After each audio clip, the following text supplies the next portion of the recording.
trial with Aruba. As I said, we've linked that with a verifiable decentralized identity. So it's standards-based, using open standards related to that travel, and very much following the same process that I've just taken you through in terms of the ability for the passenger, the traveler, to select who they wish to share that information with. So in Aruba, we actually originally started during COVID, and we were able to share COVID health credentials with the government in advance of travel. So every traveler who took part in the trial was able to submit that in advance, submit their digital travel credential, submit their health credential, and be able to access the country in a very seamless way. One final slide for me just to wrap up. There's obviously a lot that we need to do to achieve some very big things for our industry and for our countries. First of all, I would very much suggest you really start focusing on how do you plan for that digital border of the future. There is a lot of change going on globally. There's a lot of opportunity for Africa to actually overcome some of the legacy infrastructure that other countries have got by moving to more digital technologies faster. What I would also suggest is very strong collaboration between governments and the travel industry. So we work very closely, as I said, with airlines, particularly hotel groups and other travel organizations, cruise companies. You know, we're not just talking about aviation here, we're talking about land borders and sea borders as well. So how do we create that collaboration? And finally, it's about be involved yourself in helping define how the future of digital travel is going to evolve. So work with us to help define some of these evolving standards that are going to be so important to our industry. Thank you very much. If you would like to see any of the things that I've just presented to you, please come to our stand. You can see actually a demonstration of how that Aruba solution works, the creation of a digital travel credential, and using verifiable credentials. Thank you very much. Before you vanish across the border, we have a couple of questions. How do we, any question from the congregation? I have one across there.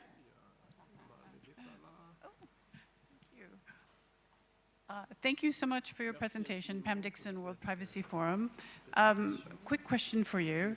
So in regards to sharing this travel data, passport data, with third parties that are unrelated to travel, such as shops, stadiums, etc., that does introduce some additional framework requirements.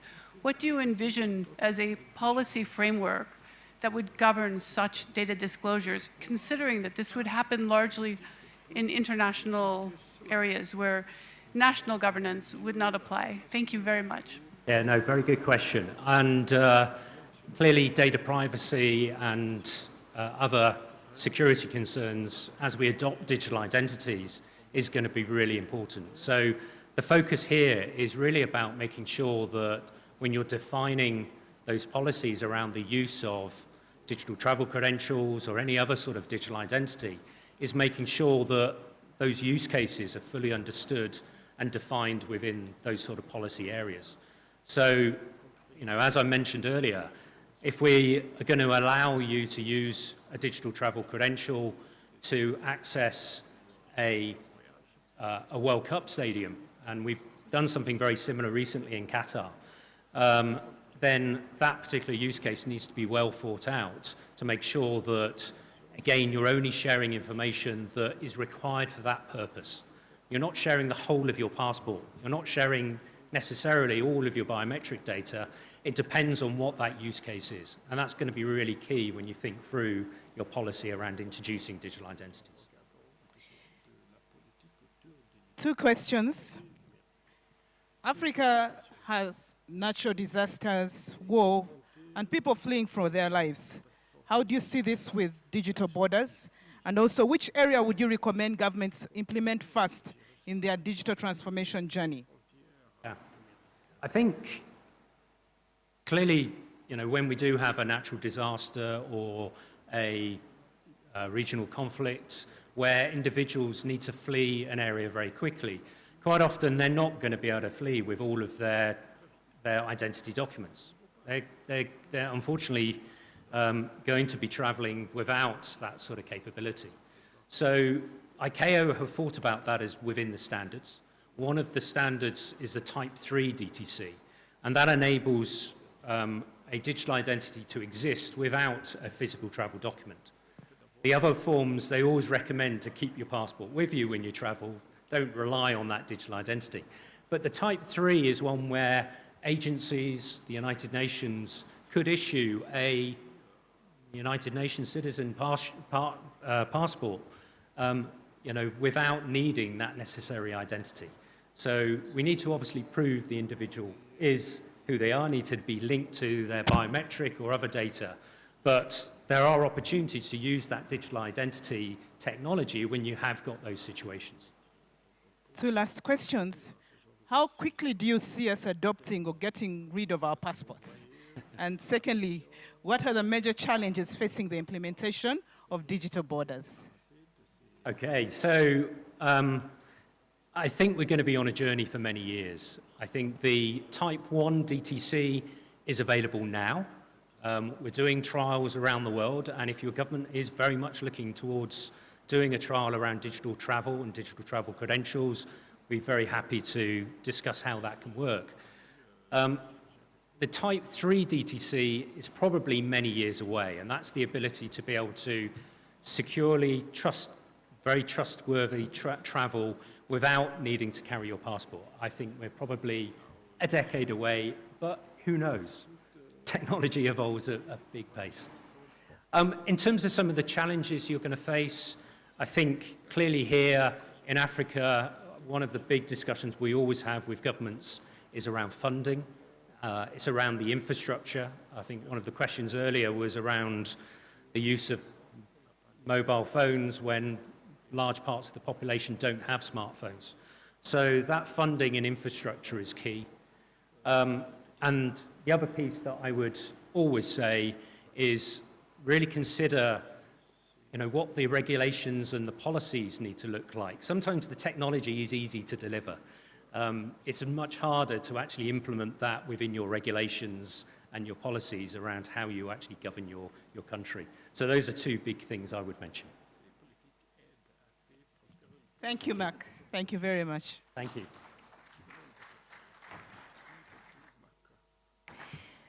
The last exciting discussion of today's session is on an emerging and frightening technology, exciting artificial intelligence.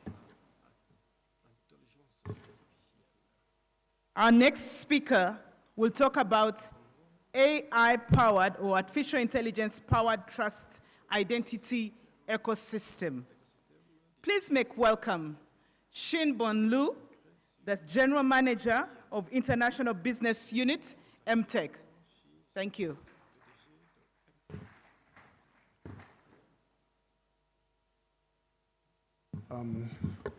Good afternoon, everybody.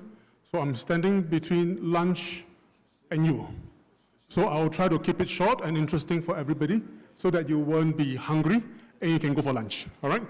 Wonderful arrangement from the organizer to put me standing in front of your lunch, all right? Okay. So it's a frightening technology, but at the same time, I think it's something is inevitable in sense that when you talk about AI, today you talk about ChatGPT, you have Bing, but so how can we use AI today to help in terms of developing a trusted identity ecosystem? I think what is important to understand today is how can AI help us? Today, I mean, I'm from Singapore, and strange enough, a lot of my son's homework now is done on ChatGPT. No, he comes home, he comes back home, and he says, Daddy, I don't understand this. He said, okay, I can't answer this question, I need to do the research. 2 minutes later, he goes to the computer, turns on a ChatGPT, he said, Daddy, that's the answer that is generated. So AI is not exactly frightening, but it's something that can help us. So today, we talk about AI. How can AI help us to automate registration. That's one.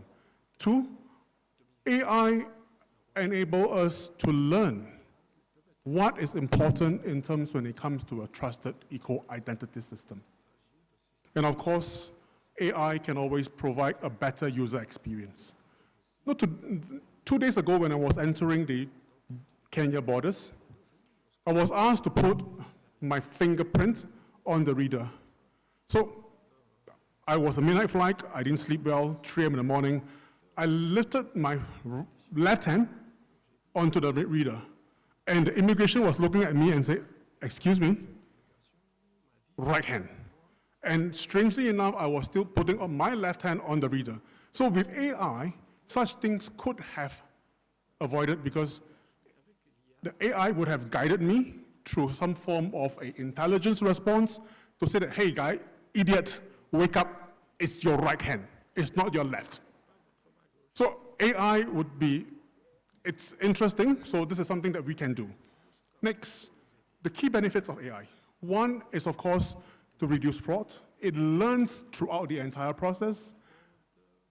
It enables scalability, that's for sure. We look at enhancing the privacy and security with AI now.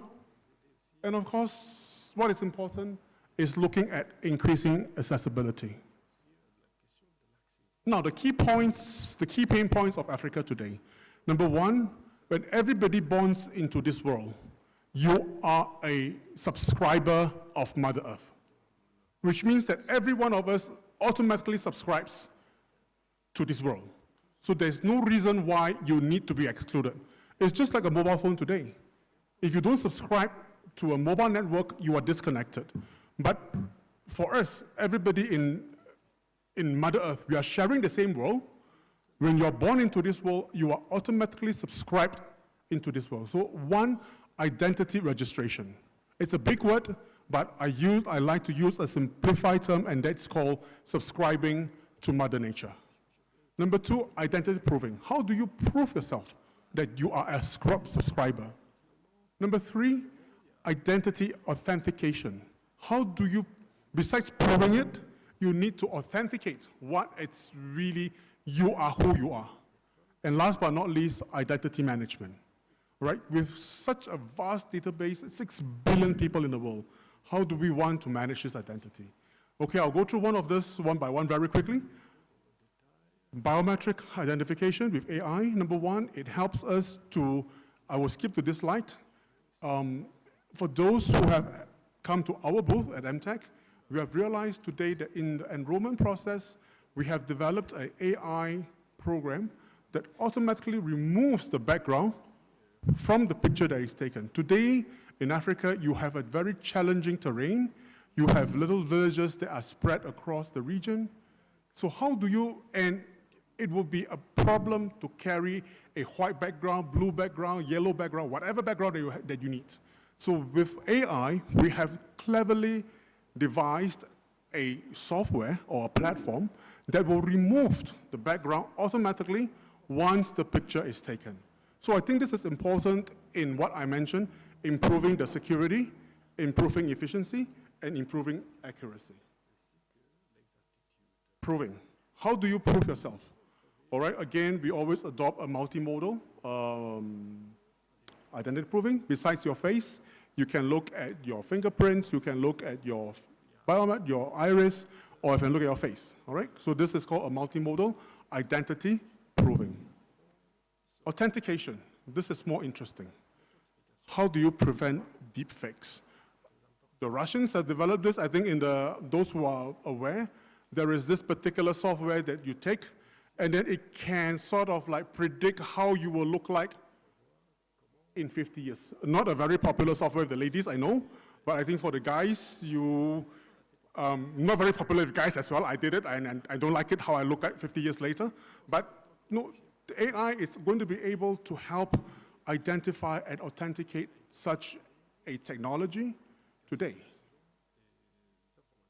Again, using a biometric, blockchains, whatever that we have today, with the power of AI, we are able to develop a platform that will definitely enable you to authenticate the person that you are looking at. Management. Okay, I will zero in on the border control on this particular identity management.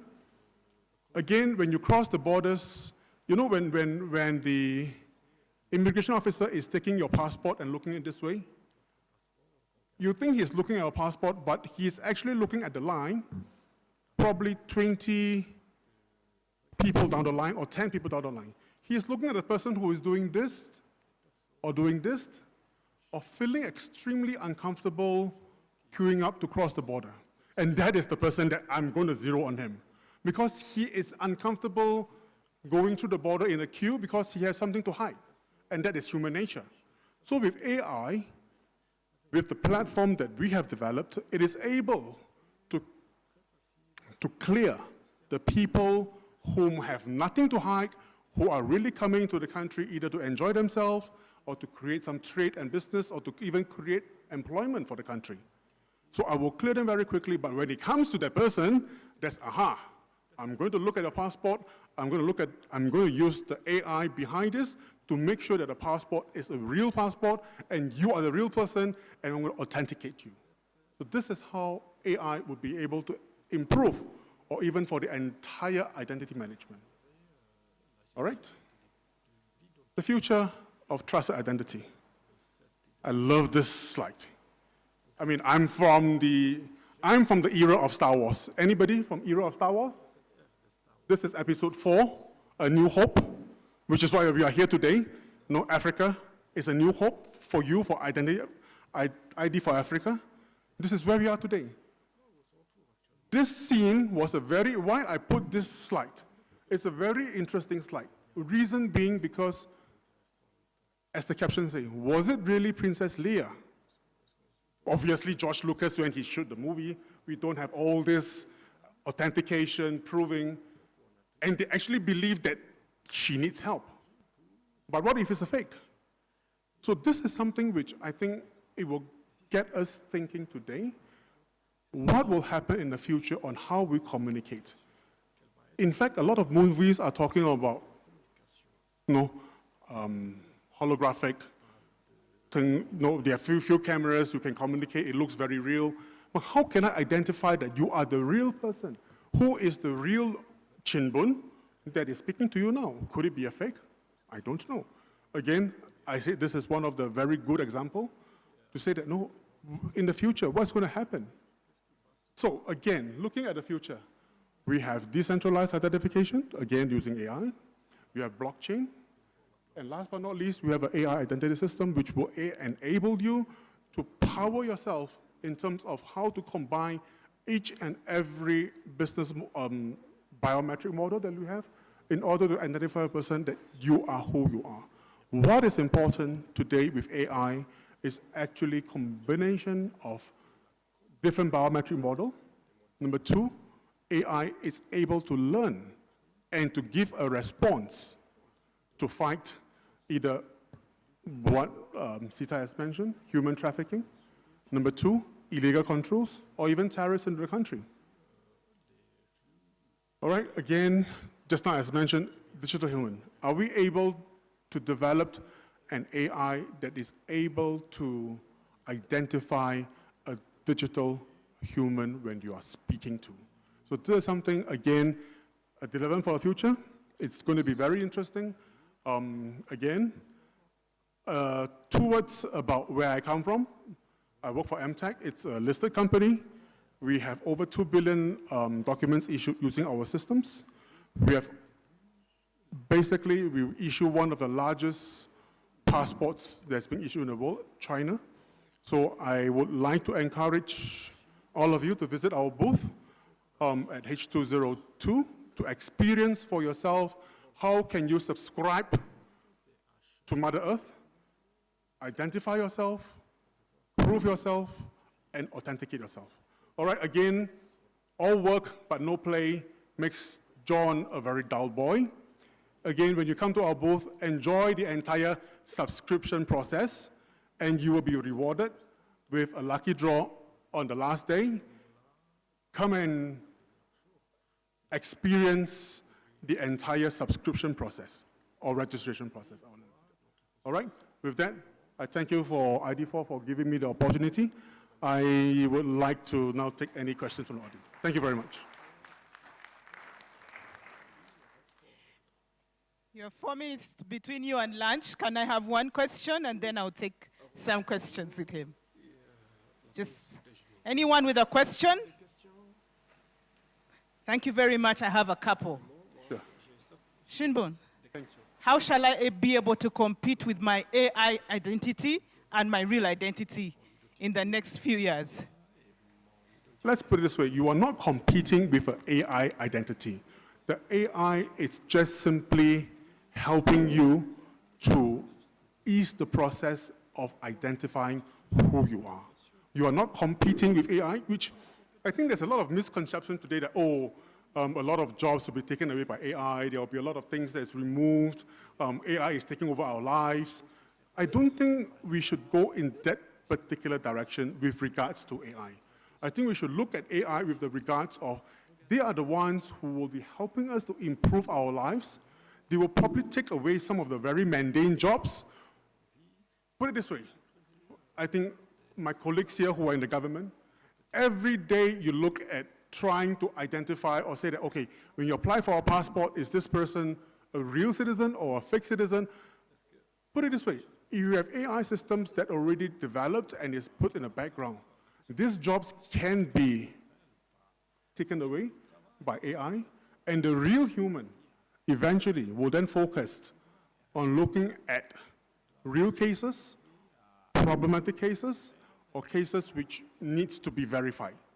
So this is not a competition of AI and me. It's really how to use AI to enhance and make our life and the entire process a lot more efficient. Thank you, Shinbun. 2 more questions.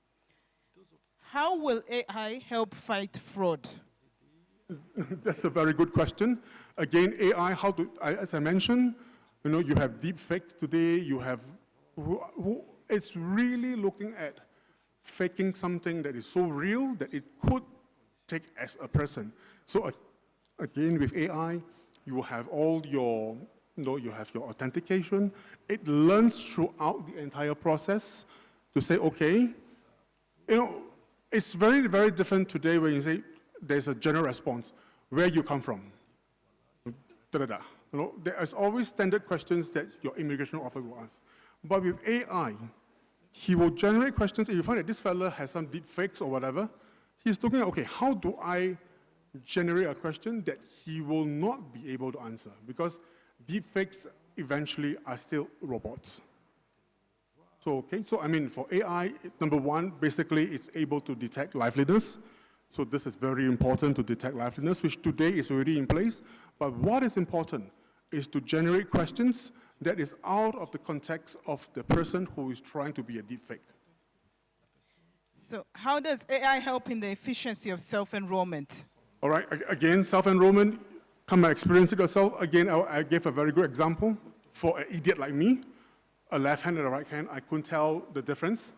So with AI, it will prompt the user to say, so there will be cameras and training to say, okay, you are lifting your right hand. I want your left hand. There could be a graphical user interface or whatever to say that lift your left hand and not your right. So this will then enhance not only a user experience, it will improve the efficiency because it will then create a lot faster in terms of the registration, authentication, and of course, proving of the form.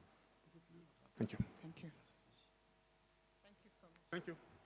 So from artificial intelligence to digital travel credentials to mobile identities, the journey of Gabon and India, let us give a hand clap to our speakers.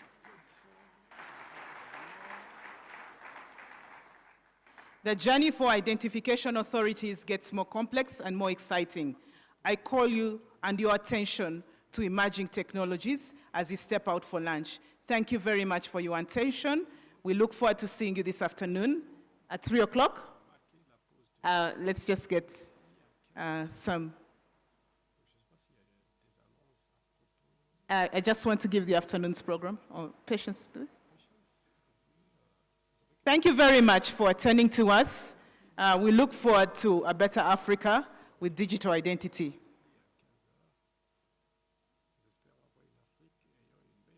Distinguished ladies and gentlemen, please, we have an important announcement to make. And this concerns our headsets. S'il vous plaît, veuillez bien déposer les écouteurs sur vos sièges. Ces écouteurs appartiennent à une structure et pas à IDF Africa, s'il vous plaît. Deuxièmement, pour le gala de ce soir, the gala tonight, remember to look at the back. Flip over your badges. If you find this sticker, remember that at 7 p.m. tonight, you should be present at the Boma Hotel for the State Gala. Number 3, we resume at 3 p.m. À 15 heures exactement, nous allons nous retrouver dans cette salle. Maintenant, à vous d'aller vous ressourcer. Enjoy your meal, bon appétit. Please remember to keep the headsets on your seats. They do not belong to IDF Africa, but to your company. Thank you. 7 p.m. tonight, remember, 7:30 at the Boma Hotel for the State Gala. Headsets on your seats, please do not take them away. And 3 p.m. on the dot, we start on time so we can end on time. Thank you. 15 heures, aujourd'hui, nous nous retrouvons. Remember what Dr. Atik spoke about yesterday. Come find out what's special about the session this afternoon.